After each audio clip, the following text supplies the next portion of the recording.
Hello வணக்கம். America சீனாவை அதிர்ச்சியில் உரை வைத்த ஆகாஷ் தீர்.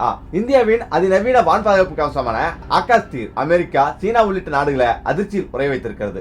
கடந்த 7, 8, 9, 10 ஆகிய தேதிகளில் இந்தியா, பாகிஸ்தான் இடையே அதி தீவிர போர் நடைபெற்றது. இந்த போர்ல பாகிஸ்தானுக்கு ஆதரவாக சீனாவும் துருக்கியும் நேரடியாக களமிறங்கியது. துருக்கியின் சார்பில் அதிநவீன பிகாத்ரி ரக ட்ரோன்கள் பாகிஸ்தானுக்கு வழங்கப்பட்டது. கடந்த சில நாட்களாக லடாக், காஷ்மீர், பஞ்சாப், குஜராத், ராஜஸ்தான் எல்லைப்பகுதியில் நூற்றுக்கணக்கான துருக்கி ட்ரோன்கள் அலையலையாக வந்து தாக்குதல் நடத்த முயற்சி செய்தன. ஒரே நேரத்தில் சுமார் 1000க்கும் மேற்பட்ட ட்ரோன்கள் வானில் பறந்தது. அனைத்து ட்ரோன்களையும் இந்திய ராணுவம் நடுவானில் சுட்டு வீழ்த்தியது. இதேபோல சீனாவின் சார்பில் அதிநவீன PL-50N 6 ரக ஏவுகணைகள் பாகிஸ்தானுக்கு வழங்கப்பட்டது. இந்திய விமானப்பட தளங்களை குறிவச்சு சீன ஏவுகணைகள் அடுத்தடுத்து வீசப்பட்டது. இந்த ஏவுகணைகளையும் இந்திய ராணுவம் நடுவானில் வெற்றிகரமாக இடமறித்து அழித்தது. கடந்த 2013ஆம் ஆண்டு அக்டோபர் 7ஆம் தேதி இஸ்ரேல் பகுதிகளை குறிவச்சு ஹமாஸ் தீவிரவாதிகள் ஒரே நேரத்தில் நூற்றுக்கணக்கான ஏவுகணைகளை வீசினர். இதனால இஸ்ரேல் ராணுவத்தின் அயன் டோம் என்ற வான் பாதுகாப்பு கவசம் செயலிருந்து அந்த நாட்டில் பெரும் பாதிப்புகள் ஏற்பட்டது.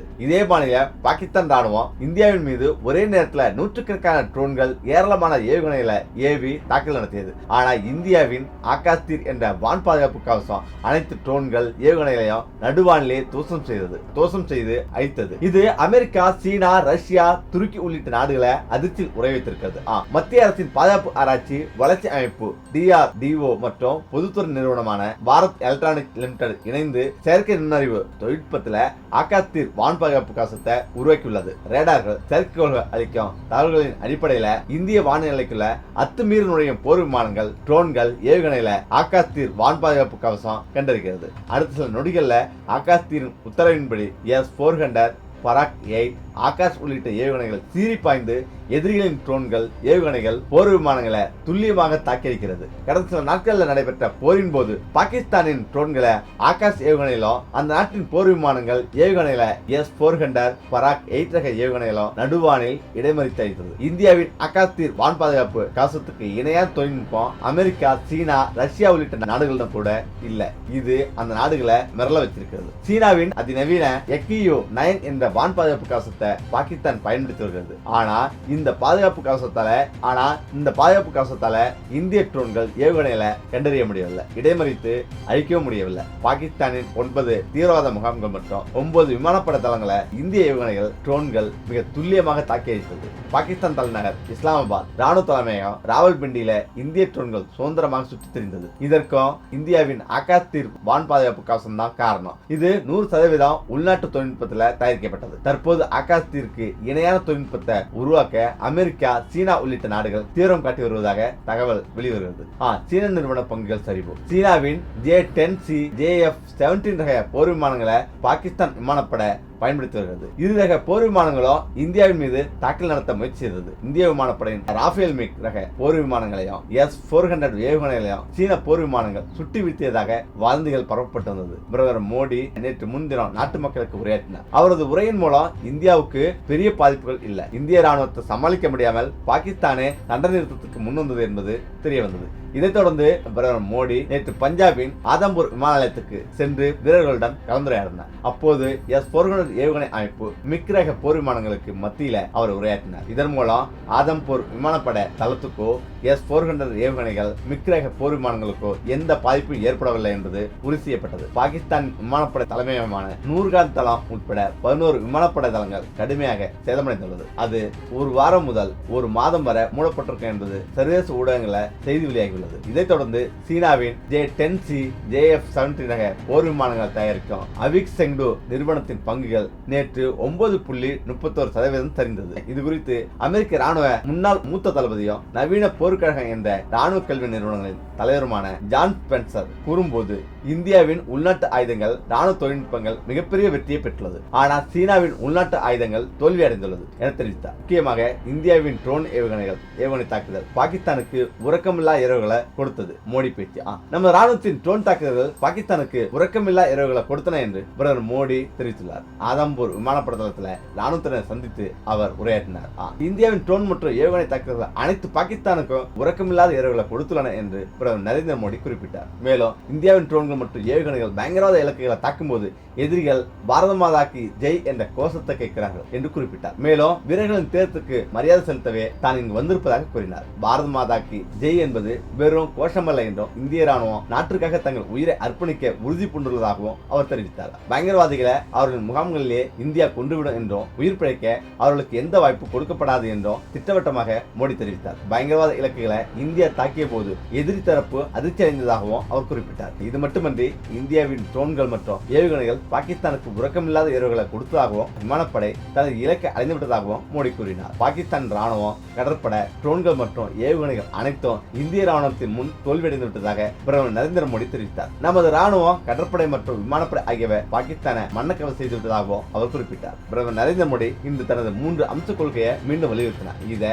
அவர் நேற்று நாட்டு மக்களுக்கு உரையாற்றிய போது குறிப்பிட்டிருந்தார். மேலும் புதிய இயல்பு குறித்தும் எடுத்துரைத்தார். கடந்த திங்களன்று பிரதமர் மோடி இந்தியாவின் தேசிய பாதுகாப்பு கோட்பாட்டில் ஒரு புதிய இயல்பை ஆபரேஷன் சிந்தூர் வரையறுக்கப்பட்டுள்ளது என்று கூறியிருந்தார். எந்த ஒரு தூண்டுதலுக்கும் இந்தியா தக்க பதிலடி கொடுக்கும் என்றும், அணு ஆயுத மிரட்டலை இந்தியா பொறுத்துக் கொள்ளாது என்றும், பயங்கரவாதத்தையும் அதன் ஆதரவாளர்களையும் வேறுபடுத்தி பார்க்காது என்றும் அவர் திட்டவட்டமாக தெரிவித்திருந்தார். இந்திய விமானப்படை பாகிஸ்தான் ஆழமான பகுதிக்குள் சென்று பயங்கரவாத இலக்குகளை தாக்கியது எதிரிகளை அதிர்ச்சியடை செய்தது என்று மோடி கூறினார். அனைத்து இந்திய படைகளிடமும் உலகின் சிறந்த தொழில்நுட்பங்கள் இருப்பதாகவும் அதிநவீன அமைப்புகளை எவ்வாறு பராமரிப்பது என்பது இந்தியாவுக்கு தெரியும் என்றும் குறிப்பிட்டார். இந்திய ராணுவம் தொழில்நுட்பத்தை தந்திரோபாயத்துடன் இணைத்துள்ளது என்றும் அவர் தெரிவித்தார். பாகிஸ்தான் மீண்டும் பயங்கரவாத நடவடிக்கைகளில் ஈடுபட்டா இந்தியா தகுந்த பதிலடி கொடுக்கும் என்று பிரதமர் மோடி எச்சரிக்கை விடுத்துள்ளார். பாகிஸ்தானின் தொடர் முயற்சிகள் இருந்த போதிலும் நமது விமானப்படை தளங்களோ பாதுகாப்பு கட்டமைப்புகளோ எந்தவித சேதமும் இன்றி பாதுகாப்பு உள்ளன என்று மோடி கூறியுள்ளார். அதே நேரம் கூடுதல் S-400 ஏவுகணை தடுப்பு அமைப்புகள் இந்தியா நடவடிக்கை.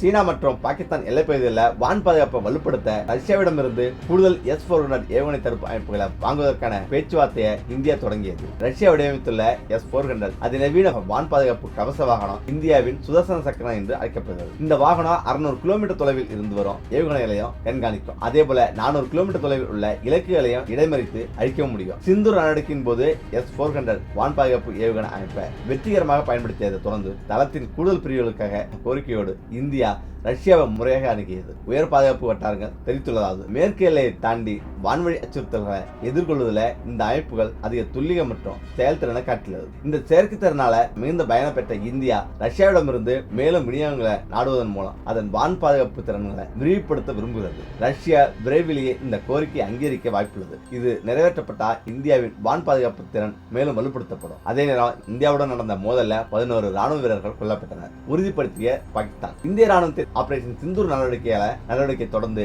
இந்தியா பாகிஸ்தான் இடையே போர் பதற்றம் அதிகரித்த நிலையில எல்லையில் அத்துமீறி இந்திய பகுதியில் குறிவச்சு கடந்த சில தினங்களாக பாகிஸ்தான் தாக்க முயற்சித்தது. இந்த தாக்குதல் முயற்சிகளை இந்திய ராணுவம் தொடர்ந்து முறியடித்து வந்தது. இந்த நிலையில் தான் தொடர்ச்சியான பேச்சுவார்த்தைகளுக்கு பிறகு இந்தியாவும் பாகிஸ்தானும் போர் நிறுத்தத்துக்கு ஒப்புக்கொண்டது. முன்னதாக ஆபரேஷன் சிந்தூர் தாக்குதலில் பயங்கரவாத முகாம்களின் கட்டிடங்கள் கடுமையாக சேதப்படுத்தப்பட்டது. இந்த தாக்குதலில் 100 பயங்கரவாதிகள் கொல்லப்பட்டிருப்பாங்க என்று இந்திய ராணுவம் தெரிவித்தது. இந்த மோதல்ல இந்திய பாதுகாப்பு படைகளை சேர்ந்த 5 பேர் வீரமரணம் அடைந்ததாகவும் பாகிஸ்தான் தரப்புல 40க்கும் மேற்பட்ட ராணுவ வீரர்கள் கொல்லப்பட்டதாக இந்திய ராணுவம் தரப்புல தெரிவிக்கப்பட்டது. இந்த நிலையில் தான் தங்கள் ஆயுதப்படைகளுக்கு ஏற்பட்ட உயிர் சேதம் குறித்து பாகிஸ்தான் ராணுவம் முதன்முறையாக வாய் திறந்துள்ளது. மோதல் குறித்து பாகிஸ்தான் ராணுவம் வெளியிட்டுள்ள அறிக்கையில் தெரிவித்துள்ளதாவது இந்தியாவுடன் 4 நாட்கள் நடந்த மோதல்ல தாய்நாட்டை காக்கும் பணியில நமது ராணுவ வீரர்கள் 11 பேர் உயிரிழந்தனர், 78 பேர் காயமடைந்தனர் என கூறியுள்ளனர். உயிரிழந்தவர்களுக்கு ராணுவம் அஞ்சலி செலுத்துகிறது. இதே போல கடந்த 6ஆம் தேதி நள்ளிரவு முதல் 7ஆம் தேதி வரை இந்தியா நடத்திய தாக்குதலில் பொதுமக்கள் 40 பேர் உயிரிழந்தனர், 121 பேர் காயமடைந்தனர் என கூறியுள்ளனர். இதற்கு பதிலளிக்கும் விதமாக பாகிஸ்தான் ராணுவம் தாக்குதல் நடத்தியது. பாகிஸ்தானின் இறையாண்மைக்கு சவாலாக வரும் எந்த ஒரு முயற்சியையும் எதிர்கொள்வோம். இவ்வாறு அந்த அறிக்கையில் கூறப்பட்டுள்ளது. பாகிஸ்தான் அணு ஆயுத கிடங்கு மீது தாக்குதலா இந்திய விமானப்படை அதிகாரி விளக்கம்.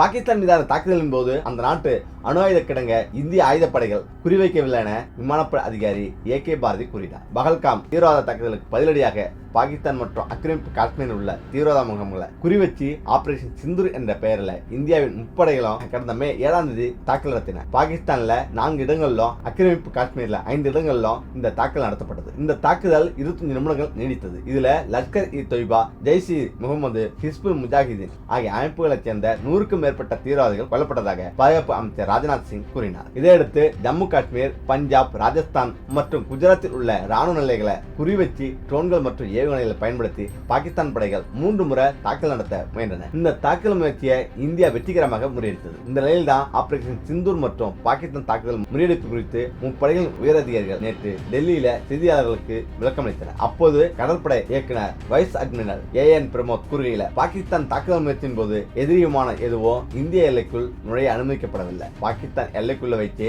அவை அழிக்கப்பட்டன. மிக் 29 கேரக போர் விமானங்கள் மற்றும் ஹெலிகாப்டர்களுடன் தயார் நிலையில் இருந்த கடற்படை போர்க்கப்பல் எதிரிகளின் ட்ரோன்கள் மற்றும் ஏவுகணைகளை உடனுக்குடன் தடுத்து அழித்தது. இதற்கு சென்சார் கருவிகளை கடற்படை திறம்பட பயன்படுத்திக் கொண்டது. வானின் அனைத்து பரப்புகளில் இருந்தும் வரும் அச்சுறுத்தல்களை ஒரே நேரத்தில் எதிர்கொள்ளும் திறன் கொண்டதாக இந்திய கடற்படை உள்ளது என்றார். விமானப்படை நடவடிக்கைகளுக்கான இயக்குனர் ஏகே பாரதி கூறுகையில, பாகிஸ்தானால் ஏவப்பட்ட ஏராளமான ட்ரோன்கள் மற்றும் ஏவுகணையில உள்நாட்டிலே உருவாக்கப்பட்ட ஆகாஷ் போன்ற ஏவுகணைகள் மற்றும் நன்கு பயிற்சி பெற்ற விமானப்பட வீரர்களால முறியடிக்கப்பட்டது. எங்கள் அனைத்து ராணுவ தளங்களும் அமைப்புகளும் தொடர்ந்து முழுமையாக செயல்பட்டு வருகிறது. எந்த ஒரு அச்சுறுத்தல்களையும் எதிர்கொள்ள தயார் நிலையில் உள்ளது. ஆபரேஷன் சிந்தூர் நடவடிக்கையின் போது பாகிஸ்தானின் மிராஜ் போர் விமானம் நடுவானில் சுட்டு வீழ்த்தப்பட்டது. இந்திய ராணுவம் வெளியிட்டுள்ள வீடியோவில் இந்த விமானத்தின் பாகங்கள் நொறுங்கி கிடப்பதை காணலாம் என்றார். அணு ஆயுத கிடங்கு பாகிஸ்தானின் பஞ்சாப் மாகாணம் சர்கோதா மாவட்டம் கிரானா ஹில்ஸ் பகுதியில் உள்ள குகைகளில் பாகிஸ்தான் அணு ஆயுதம் சேமித்து வைத்திருப்பதாக நம்பப்படுகிறது. இந்த நிலையில் தான் ஆபரேஷன் சிந்தூர் நடவடிக்கையின் போது கிரானா ஹில்ஸ் பகுதியில் தாக்குதல் நடத்தப்பட்டதாகவும் இதன் காரணமாகவே பாகிஸ்தான் போர் நிறுத்தத்துக்கு முன் வந்ததாகவும் சமூக ஊடகங்களில் தகவல் பரவியது. இது குறித்து செய்தியாளர்களின் கேள்விக்கு ஏர் மார்ஷல் ஏகே பாரதி அளித்த பதிலில், கிரானா ஹில்ஸ் பகுதியில் அணு ஆயுதங்கள் இருப்பதாக எங்களிடம் கூறியதற்கு நன்றி. அது பற்றி எங்களுக்கு எதுவும் தெரியாது. கிரானா ஹில்ஸ் பகுதியில் என்ன இருந்தாலும் சரி, அப்பகுதியை நாங்கள் தாக்கவில்லை.